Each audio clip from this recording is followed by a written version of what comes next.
नमस्कार, एक बार फिर से आपका स्वागत है आपके अपने चैनल डी प्रॉपर्टी इन्फो में। और आज हम बात करेंगे कि जब हम कोई रेंटल प्रॉपर्टी खाली करते हैं तो लैंडलॉर्ड सिक्योरिटी अमाउंट रिटर्न क्यों नहीं करते हैं, इसके क्या कारण हैं और इसे हम कैसे वापस ले सकते हैं।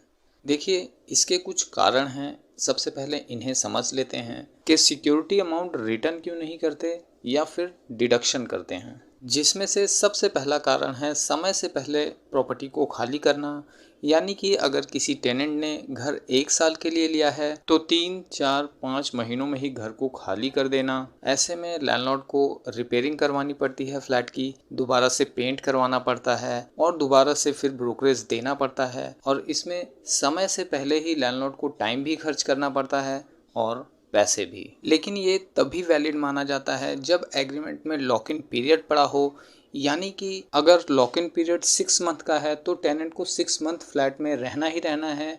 अगर टेनेंट के द्वारा उससे पहले प्रॉपर्टी को खाली किया जाता है तो फिर उसमें कितनी डिडक्शन होगी ये भी मेंशन किया जाता है। नंबर 2, कई बार टेनेंट लैंडलॉर्ड को नोटिस नहीं देते हैं कि हम घर खाली करने वाले हैं और वो घर को खाली कर देते हैं। इसमें 1 महीने का नोटिस टेनेंट को देना पड़ता है जिससे कि लैंडलॉर्ड अपने लिए एक नया टेनेंट ढूंढ सकें। लेकिन अगर कोई टेनेंट घर को अचानक से खाली कर देते हैं बिना नोटिस दिए तो वो लैंडलॉर्ड के लिए थोड़ा नुकसानदायक होता है। हालांकि ये ज़रूरी नहीं होता कि 1 महीने का ही नोटिस देना पड़े, ये थोड़ा कम और ज़्यादा भी हो सकता है। दोनों पार्टियों की सहूलियत से ही इसको मेंशन किया जाता है एग्रीमेंट में। नंबर 3, टेनेंट की तरफ से कुछ ड्यूज़ का रह जाना, जैसे इलेक्ट्रिसिटी बिल, गैस का बिल, सोसाइटी का मेंटेनेंस चार्ज या और भी कोई ड्यूज़ अगर हैं तो उस कंडीशन में लैंडलॉर्ड टेनेंट के सिक्योरिटी अमाउंट से कुछ डिडक्शन कर सकते हैं। और ये सारी चीज़ें भी एग्रीमेंट में मेंशन होती हैं कि क्या क्या ड्यूज़ टेनेंट को देने हैं और क्या लैंडलॉर्ड को पे करने हैं। नंबर 4, टेनेंट की तरफ से प्रॉपर्टी को नुकसान पहुंचाना, इंटीरियर को नुकसान पहुंचाना, प्रॉपर्टी में कुछ मेजर चेंजेस करवाना या किसी तरह की टूट फूट होना, ये सब चीज़ें भी लैंडलॉर्ड को करवानी पड़ती हैं बाद में रिपेयर। इसलिए हाउस ओनर जो होते हैं वो सिक्योरिटी अमाउंट को डिडक्ट करते हैं या फिर फोरफिट करने की बात करते हैं।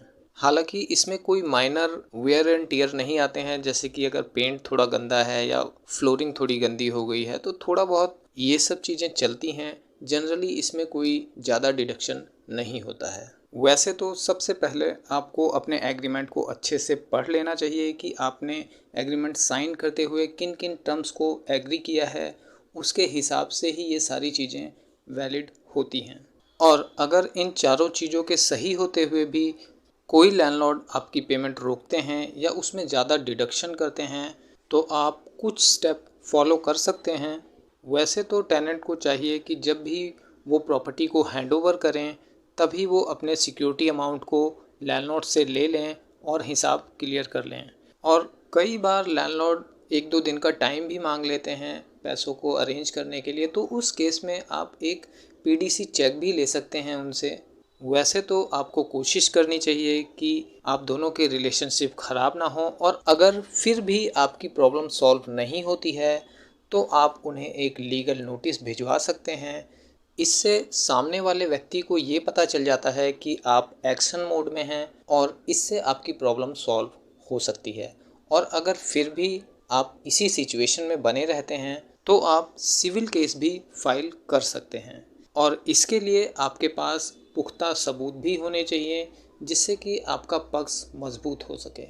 उम्मीद है इस विषय में आप अच्छे से समझ चुके होंगे। धन्यवाद।